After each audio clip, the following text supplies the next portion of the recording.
Hello and welcome to another segment of It's About Money. I'm your host, Nanette Nokan.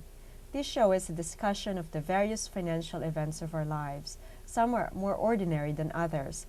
In each particular show that we'll do, we'll be discussing a certain topic. It could range from managing your household budget to balancing your checkbook and the more important parts of our lives such as planning for retirement, sending children to college, and so on.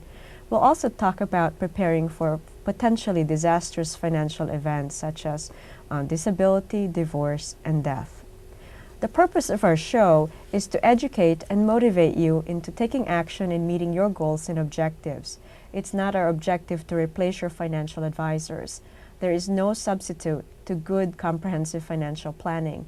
And to do that, you need a team of advisors that would comprise a financial planner, perhaps an accountant, and an attorney. Our topic today is on education planning. It's sort of like, which do you start first? We know that college education cost is very expensive, but yet it's necessary in order to have a good job and earn a decent living. So where do we start first? We know that we must start with the education for the most part to make it easier for us.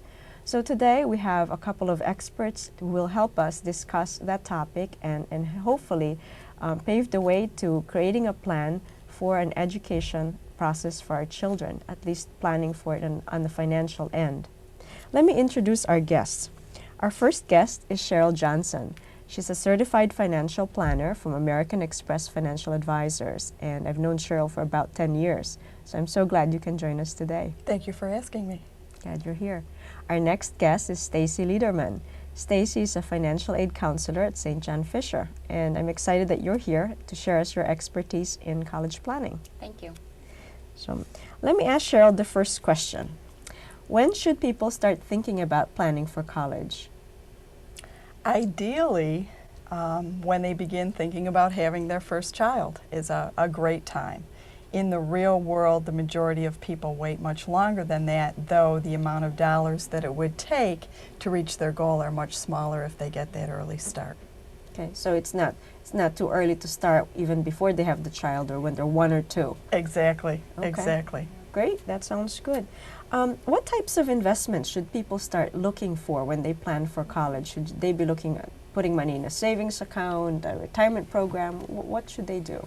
And that depends on what time in their child's life they're starting, how many years they have until they're going to need those dollars.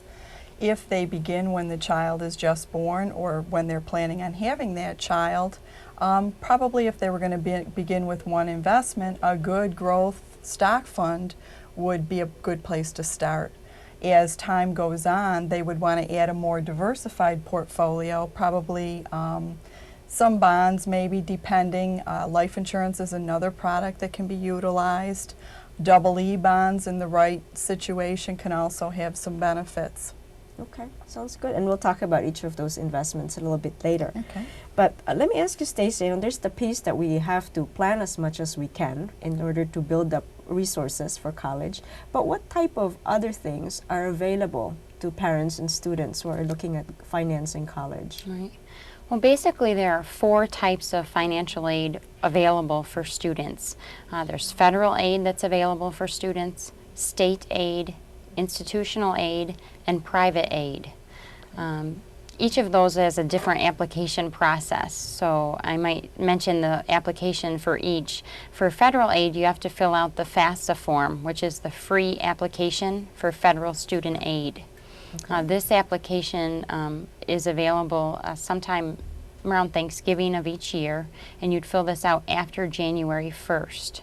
Of the year that the student is looking at going to school. Okay. For instance, if you had a student that was interested in fall of 1997, we would look at filling out this federal form after January 1st, 1997. Okay. You'd be using your information from your 1996 year for tax information. Okay. That's the same guideline with the state form, which is for TAP, the Tuition Assistance Program. Okay. You also would like to fill out that form, and that can be used for any New York State college. It can be a private college or a state college. TAP may be available for students. And finally, a third form called the profile. Some private colleges do use that, not all. You'd have to check with each individual institution that you're looking at attending. I see whether or not they require a profile. Right, Okay. right. Typically, the two forms are going to be the federal form, the FAFSA form, and the TAP form, perhaps their own institutional form. Okay. Is there a cost involved in filling out these forms and submitting them? No. Each of those forms are free. They don't charge you to try and apply for financial aid, fortunately. The important thing is to adhere to the deadlines that each school has and that each application has. In fact, you can use estimated figures on each of those forms if you do not have your actual tax information from the previous year prepared. It's better to use estimates and submit your actual information later rather than to miss the deadlines. I see. Because usually the deadline is before April 15th when most people That's procrastinate in filing their tax Right. return. That's Okay. correct. So just best to estimate rather than Right. missing the deadline altogether. Correct. Okay. Let's see. Is there a point where people should not worry about planning for college? Like, you probably encounter clients with maybe lower income and they might say, well, we probably would qualify for financial aid anyway because either there's only one income in the household or do you bother telling people not to plan for college, or do you always recommend that they plan if that's part of their goal? I always recommend that they look at where they would be given their current situation, or based on the current rules for the financial aid process. Mm-hmm. In the majority of cases, people think that they're going to be eligible for much more financial aid than what they may be. Okay. My personal recommendation is that you should always at least complete the process the first year and find out what's going on from that point. I see. Okay, what would you say on this? Would you say that everyone should look at financial aid completing forms? I would agree with that. We definitely recommend that everyone file the appropriate forms. Even for loan eligibility, you must file the federal form. So if a student is interested in financial aid in terms of a loan through the student program, they do need to file the FAFSA form. So I think that that's a good suggestion to at least the first year file and see where you stand. Several things are taken into account, so your family situation, your size, your income may change from year to year or from student to student. What is good for one student may change by the time your second one is ready to go on to school. Sure, okay. Go ahead. Is there some non-need-based programs that can utilize that same data?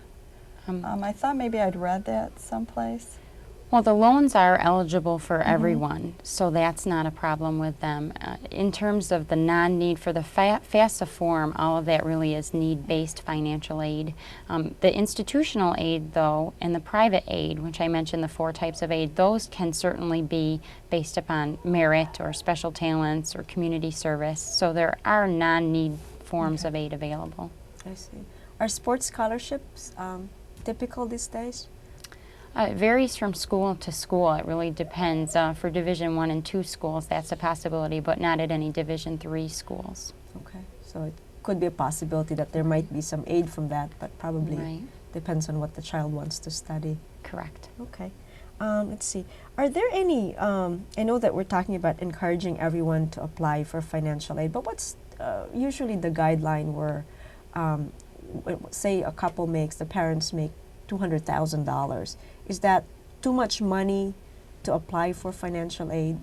Or or would you say that it doesn't really matter? There might be other factors that come into play. Because the clients always ask that, So, well, we make $150,000. Is it worth it? We probably make too much anyway, so why bother? Is there a point where it's that way? Or? It's very difficult to say that you should not ever apply for financial aid. Certainly someone in that income range probably is not going to be eligible for need-based financial need. Okay. Again, they take several factors into account. And again, you cannot receive the federal Stafford loan without filing. Okay. So everyone is eligible for that, whether it's in a subsidized or unsubsidized form, but they do need to complete the application process. Okay. Now, one of the things that I have picked up is that if a student is going to college and there are other students in the family going to college, including one of the parents or both parents, that it enhances the eligibility of that child for tuition aid. Is that correct? Yes, that is correct. It's a formula that they use to calculate what the family contribution would be, and things are taken into account such as the student's income and assets, the parent's income and assets, number of students or number of complete people in the family, as well as number in college, as long as they're taking 6 credits or more. And then the age of the older parent is also taken into consideration for that calculation. Oh, I see. So there's several factors, and that's why it may vary from year to year. Okay, so don't just rule it out because of a certain amount of income. Right. You know, interestingly enough, I have a friend who makes $150,000 in sending the daughter to a private school, and he didn't bother to complete the application. Next thing he knew, in the mail, he got a letter saying that his daughter qualifies for a $5,000 grant. So he said, "Oh, that's the last time I'm not applying." So it was a big, pleasant surprise for him. Definitely. Now, talking about investments, depending on what kind of assets the child has, what type of investments would be, well, we talked about depending on where the child is in the education process, but what are typically investments that are encouraged or discouraged? I mean, we know about custodial accounts and that kind of thing. Can you help us go through that process of differentiating? And I think one of the important things is to understand whether or not you're going to be eligible for the financial aid system, because that would affect how you title your investments. Okay, all right. Because of the different way they're calculated within the formula. If we're talking about the parents' assets, certainly the savings accounts that they have, any CDs that they might have, any mutual funds that they have would go into that formula.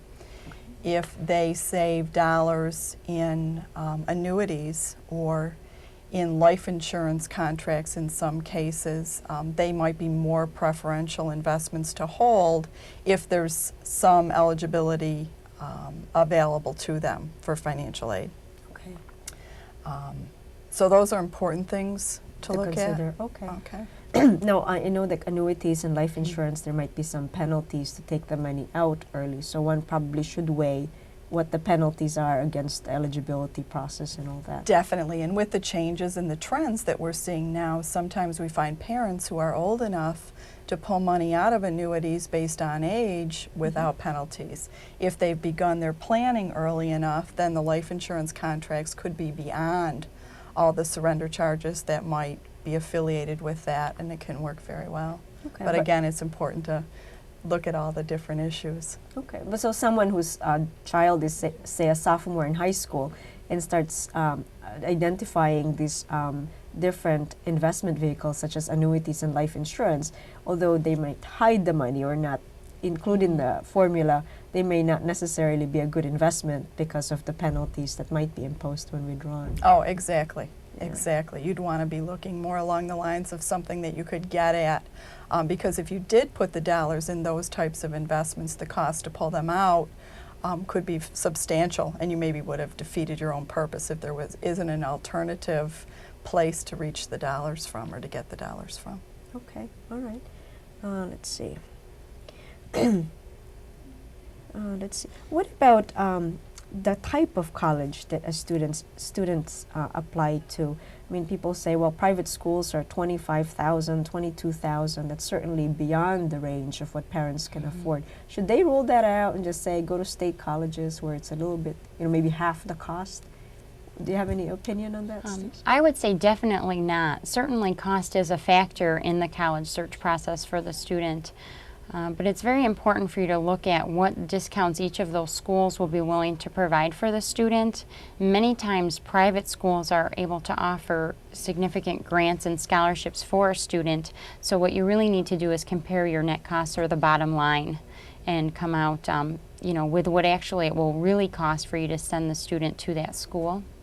Even among private colleges, if one college costs $25,000 and the other costs $20,000, you need to look at what type of aid they're giving you. Just because one school is giving you $8,000 more in aid doesn't necessarily mean it will still, bottom line, cost less to attend that school. Sure. So I would definitely say to apply to several different schools, know what your financial situation is, and have schools that you know would be within your range. We don't want students to be unrealistic in the search, but definitely have many choices available to you, and then that way you can look at your financing options later when you select a school that feels right for you. Sure. Okay. What about the strategy of 2+2, where people think about going to a community college first, where it's definitely, for many people, affordable from cash flow, and then financing the more expensive university or college costs for the third and fourth years? Does that, are you finding a lot of people use that strategy, or? I think that it is common for students to look into that when they're going through the college process, to consider what it would be like to be in a 2+2 program. It's just really important as you do that to make sure that the program that you have is compatible, that it's something that you're interested in, and if that is an option for students, certainly they should consider that. So it could possibly be that one goes to a community college for 2 years and then enters a college or university and finds out that they have to go to school for 3 more years, which then, you know, defeats the purpose in some regard. That's correct. Because they lose 1 year and then had paid an extra year for education. Okay. And it's important that a student would look at the school that they're going to transfer to. If you were going to a 2+2 program, you'd want to look at the community college you were looking at, or at the private school, and then what school it is that you're transferring into for the later 2 years. You want to do that right at the beginning of your college search. Okay. And isn't there some of the schools that have agreements? Right. And it makes it much easier. You begin right That's away correct. working with a counselor from Right. both schools. That's and can make it work very well. That's what we do at St. John Fisher. We certainly have students that are taking their first 2 years somewhere else, and they're working with a counselor at the school on which classes they should take. So we really help them through the process. They're somewhat a student at Fisher already through the process. I see. That's great. That's really great. What about people whose financial circumstances change during the year? Say they've completed the financial aid form at the beginning of the year, and one of the parents get laid off or decide to retire, or there's a significant change in their financial picture. What should the parents do and the student do in order to try to get some additional aid since the circumstances have changed? I would say the most important thing for them to do is stay in close contact with their financial aid office. The financial aid administrators there will certainly be able to tell them what their options are, if they're eligible for more financial aid, what that might be, and how they need to go through the process. Not in 100% of the cases when the financial situation changes or when the family size changes, are adjustments able to be made at that time. It really depends, but most often if there's a significant change, we'll be able to make some adjustments for them with especially federal aid, state aid, or institutional aid. I see. When you say family size changes, that means a birth of a child or a child leaving the home, or a death, or that kind of thing. Okay. Right, and there are regulations in terms of what you can update your information for. There's certain information that they always would like to know, and then certain information that if it changes within the school year, you're not required to update that information. Oh. So the best thing to do is, make an appointment, see someone in the financial aid office at your school, and have them direct you as to what your next steps should be. Okay, all right. What about the issue of the extended family helping to plan for college education? I know for my nephews and niece, instead of buying them more toys, because they're sort of spoiled during birthdays and holidays, my husband and I put away money for their education. Is that something that we ought to be encouraging, aunts and uncles and grandparents to do, or is it not worth doing because then they'll end up in a uniform transfer or gift to minors account where it would disqualify the child for additional aid? Any thoughts on that, or no? Depending on what their financial aid eligibility is going to be, and if it is only going to be an unsubsidized loan at best, Okay. they're probably better off having those dollars, even if it is in a uniform gift to minors account. And that's what makes the planning so important, to kind of have an idea of what you're going to be facing. Sure. It helps you make those decisions a little bit more easily. Sure. I know I'm asking you the same questions over and over, but when people want to plan for college, they like trying to find every angle available and asking the questions in different ways. So thank you for sharing that. What about in terms of the differentiation between uniform gift to minors and uniform transfer to minors? Suppose one starts planning for education for their children and they prefer to use the child's social security number and therefore gift the money to the child. What's the difference between the two, and what rights do the child have to that money in case they don't go to college? My understanding is the basic differences are in the age at which they can reach those dollars, be it 18 or 21. The parent or the custodian is really the decision maker on those funds, and should there be any change of ownership after that time, they would or could be asked to explain why they did what they did.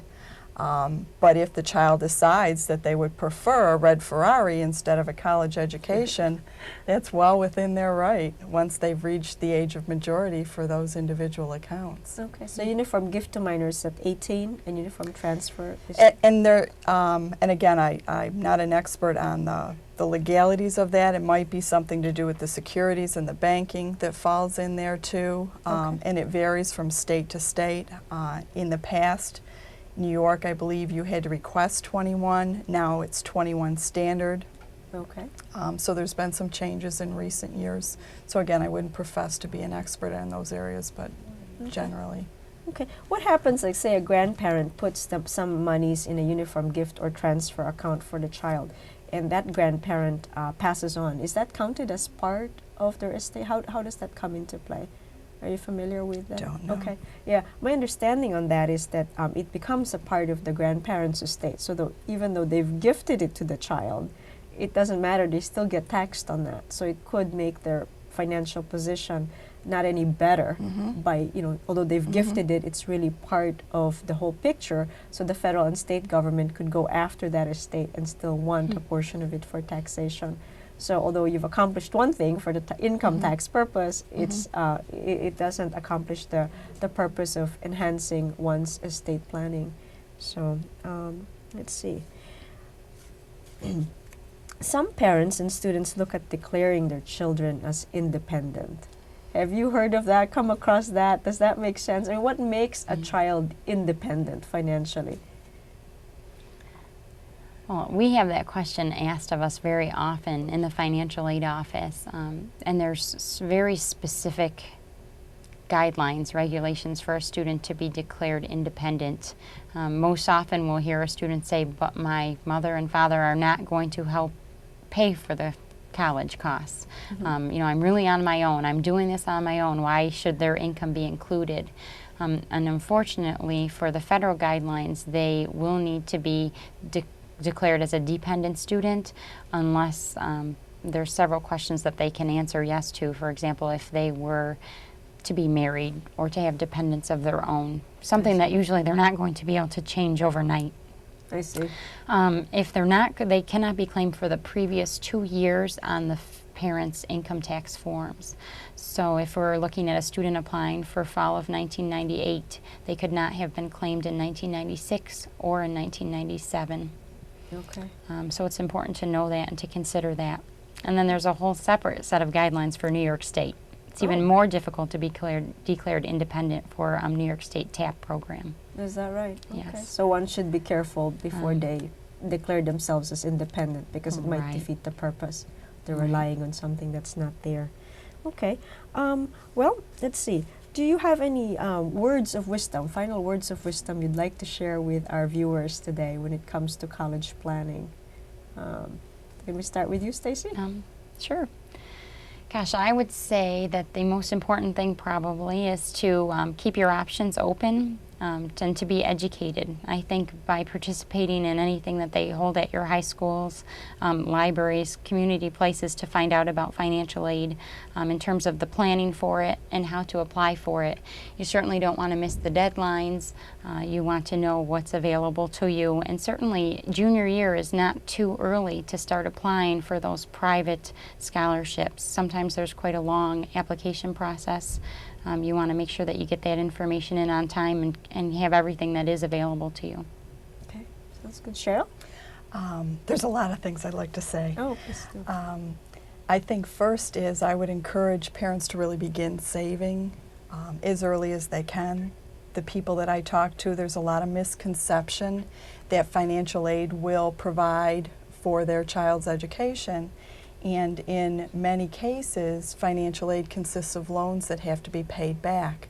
And the cost in paying back those loans is much higher than had they begun to put dollars away appropriately early on. I would encourage parents to discuss with their children what they both can afford, both from a retirement standpoint for the parents.